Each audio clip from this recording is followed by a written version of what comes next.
다음 질문을 제가 좀 소개를 해드릴게요. 이분들은요, 시댁 식구들과의 여행 후에 방전된 아내분입니다. 힘든가 보다. 다들 또 편안하게 들으세요. 벌써 편하지가 않아요. 제목이 그래요? 뭔가. 천천히 읽을게요. 네네네네. 결혼 3개월 차 부부입니다. 결혼 후에 시아버지 환갑 기념으로 시댁 식구들과 제주도 여행을 다녀온 뒤 저를 짐꾼처럼 대하며 배려하지 않는 모습에 실망해서 크게 다퉜습니다. 사실 저희 시아버님은 암 투병 중이세요. 결혼 전에도 투병 중이신 건 알고 있었지만 폐암 4기라는 사실과 함께 할 수 있는 시간이 길지 않다는 것을 여행을 끝내고 돌아와서 알게 되었습니다.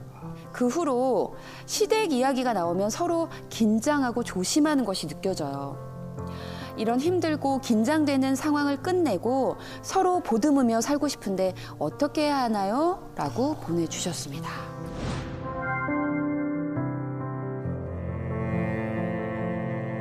일단 좀 자세한 얘기를 들어봐야 될 것 같은데 여행 중에 결정적으로 다투게 된 얘기를 한번 들어보고 싶어요.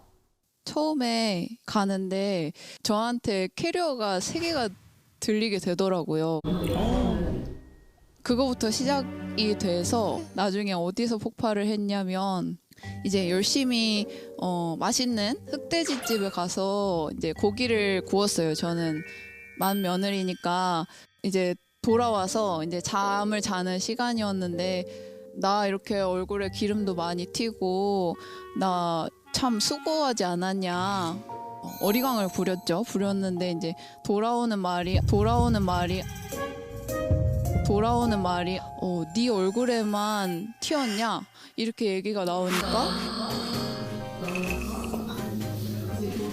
이제 저도 이성의 끈을 놔버린 거죠. 야, 소리가 미쳤나? 미친 거 아니야? 예, 그렇게 돼서 이제 서로 서운한 게 다 나오면 옆방에 시어머니, 시아버지 주무시는데 이제 아이고. 속삭이면서 막 싸우게 되는 거죠. 아, 속삭이면서? 네. 네 얼굴에 맞췄냐? 그렇게 해서 이제 그 이후로 이제 시댁 일이나 저희 친정 일이 이렇게 나오면 서로 이렇게 긴장을 하거든요. 근데 그때 남편분 얘기를 들었을 때는 아버님이 그때 좀 많이 아프시고 한 상황이라 좀 예민했었던 것 같아요. 네. 네, 아버님이 아프다라는 말은 했는데 이제 사기라는 것도 1, 2주 전에 알았어요. 그래서 얘기를 하게 되면 또 이렇게 분위기도 또 너무 무거워질 것 같아서 얘기를 못 하고 갔는데 제 생각에는 이게 아빠랑 가족 같이 여행 갈 수 있는 게 마지막인 것 같다는 느낌이 들었어요. 그래서 갔는데 이제 갈 때부터 하필 이제 그 가기 며칠 전에 재수 씨가 다리가 부러졌어요. 그래서 기부스를 하고 이제 재수 씨도 이제 힘들게 오는 거예요. 또 엄마 아빠 또 챙겨야 되고 엄마 아빠를 챙기러 가고 저는 그 또 조카애를 또 챙기고 하다 보니까 이 캐리어가 한 2개인가 3개를 이제 이 친구가 상황이. 이 친구라는. 죄송합니다. 그때부터 이제 감정이 좀 안 좋다라는 걸 알고 있었는데 그래도 포커스가 저는 어쨌든 간에 아빠 포커스에 맞춰져 있고 제 와이프는 워낙 성격도 좋고 씩씩하고 그렇기 때문에 그냥 믿었었어요. 근데 그게 조금 잘못된 생각이었던 거죠. 그리고 나서 저녁에 이제 불멍을 하고 싶다고 와이프가 며칠 전부터 계속 얘기를 했었어요. 그래서 이게 불멍을 직접 피우시고 기다리고 계시는 거예요. 엄마 아빠는. 근데 이제 며느리들이 이제 안 나와요. 갑자기 이제 힘들고 뭐 기름도 튀고 그래서 샤워를 하고 있는 거예요. 엄마 아빠는 기다리고 있는데 밤에. 그런 상황 자체가 저는 굉장히 또 고통스러웠는데 그래서 와이프가 나왔어요. 나와서 얘기를 하고 이런 이렇게 힘들었었다. 하는데 저도 이미 기분이 좀 상해 있었기 때문에 평소 같았으면 그냥 공감해 줬을 텐데 뭐라고 하셨어요? 예? 뭐라고 하셨어요 그때? 네 얼굴에만 네 얼굴에만? 네 얼굴에만 그다음 뭐예요? 튀었냐?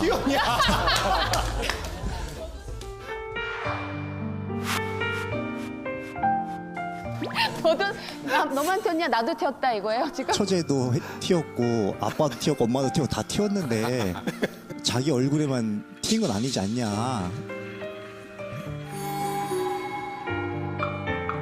지금 생각해보면 굉장히 잘못했는데 근데 그 당시에는 저도 약간 좀 예민한 상태였기 때문에 그렇게 순화해서 말을 못했었어요. 자, 이렇게 생각하면 좋을 것 같아요. 자, 보세요. 시간이 지나서 두 분이 얘기하시고 우리는 또 한 걸음 더 떨어져서 들으니까 같이 또 웃을 수도 있잖아요. 야, 이게 그렇게 막 싸울 일이 아니고 어쩌면 이렇게 같이 한번 웃을 수도 있는. 근데 아까도 소개한 것처럼 어떤 사건과 우리가 딱 이렇게 붙어 있으면 그 사건이 그 감정이 그냥 내가 돼버리는 것 같아요. 그래서 그 과정을 한번 소개해 볼게요. 우리 여성분들 되게 예쁜 옷 입고 로타리 같은 데 사람 많은 데 가다가 자빠져 본 적 있어요? 놀랍게도 의학적으로 해석할 수 없는 일이 벌어져요. 안 아파요. 인간은 쪽팔리면 안 아파. 그리고 괴력적인 힘으로 벌떡 일어나. 집이 이쪽인데 반대쪽으로 가게 돼. 남자들이 말하는 소리가 들려요. 피난다! 피난다! 근데 그 소리가 되게 크게 들려요. 그리고 그 시간은 시간이 매우 빨리 가는 게 아니라 천천히 가요. 천천히 가요. 사람이 살다가 힘든 날은 시간이 천천히 간대요. 시간은 뇌가 1초에 찍는 사진의 매수거든요. 근데 이게 상대적이래요. 힘들고 고통스럽고 슬프고 아버지의 마지막 여행이 될 수도 있는 이 순간 우리는 되게 시간이 천천히 가요. 그리고 이것을 확대해서 기억하게 돼요. 왜 그러나 봤더니 이거랑 비슷한 날이 오면 주의하려는 거래요. 그래서 어떻게 보면 지금 아드님한테는 사실 그 시기가 전 될 거라고 생각해요. 시간은 천천히 가고 정신은 없고 사실은 뭔가 아파도 아픈지 잘 몰라요, 지금은. 피곤해도 피곤한지 몰라요. 이 일이 완전히 마무리되기까지. 내가 아픈지, 슬픈지, 뭐 배가 고픈지, 삶의 맛들이 없어지거든요. 가족의 죽음이라는 것은. 그때 섭섭하면 되게 오래 기억해요. 그러면 지금 남편분은 아내한테 되게 섭섭할 수 있거든요. 아니, 우리 아버지가 이런 상황인데 너무하는 거 아니야? 이게 그렇게까지 화를 낼 일이야? 아, 나 너무 상처가 되네. 그리고 아버지 돌아가시고 나서 말을 할 수도 있고 아니면 마음에 꿍 할 수도 있어요. 근데 그거는 아내가 그만큼 상처를 주려고 하지 않았다는 거죠. 아버지가 힘들고 아프시니까 우리는 그때 사람들이 우리에게 가는 걸 확대해서 기억한다는 거죠. 그러니 상처받은 사람이 있다면 반은 용서해 주자. 우리에게 상처 줬다고 생각하는 사람을. 그게 배우자든. 나를 그렇게 위해하려고 한 건 아니었네. 근데 내가 그때 너무 힘이 없고 아버지가 아프시고 우리의 상황이 힘들었으니까 아내한테 더 섭섭한 거네. 그리고 마지막 하나는 만약 가능하다면 보험을 들 수 있으면 좋죠. 이게 무슨 말이냐면 사람들은 힘들 때 상처도 잘 받지만 힘들 때 고마움도 강렬하게 느끼거든요. 그러니까 지금은 모를 거예요, 우리가. 왜냐하면 아버지 일로 정신이 없으니까. 그게 어느 정도 시간이 지나서 정리가 되면 그때 아내분이 보일 거예요. 아내가 너무 그걸 잘 해줬구나. 너무 미안하다. 그땐 내 정신이 없어서 몰랐다. 그럼 자기야, 이제 아버지 일도 우리 다 정리됐고 우리 가서 자기 좋아하는 불멍하자. 나 이제 불멍하려고 집 하나 샀어. 그냥 이거 태워버리자, 우리 자기야. 어? 근데 희한한 거는요, 상처도 오래 있지만 우리가 힘들 때 우리를 도와준 사람들은 시간이 지났을 때 더 선명해진다는 거예요. 시간이 지나면 다 희미해지잖아요. 근데 시간이 지나면서 선명해지는 일들이 있어요. 여러분에게도 있으실 거예요. 그리고 특별히 남자는 자기 능력 없을 때 자기 믿어준 여성을 죽을 때까지 기억한대요. 아무리 사랑한다고 생각하고 우리는 사랑하는 감정이 있었다 하더라도 우리 아버지가 사기예요. 그럼 아들은 그걸 생각 안 할 수가 없잖아요. 아, 이게 정말 가족들끼리 다 하는 마지막 여행이 될 수밖에 없다. 불안을 이기려고 하지 말고 그 불안으로 같이 들어가 보자. 가야죠. 제가 보기에 그게 사랑인 것 같거든요. 왜냐하면 불안하지 않은 사람이 어디 있겠어요. 맞아요. 신께서 내일을 약속한 자는 아무도 없다고 그랬습니다.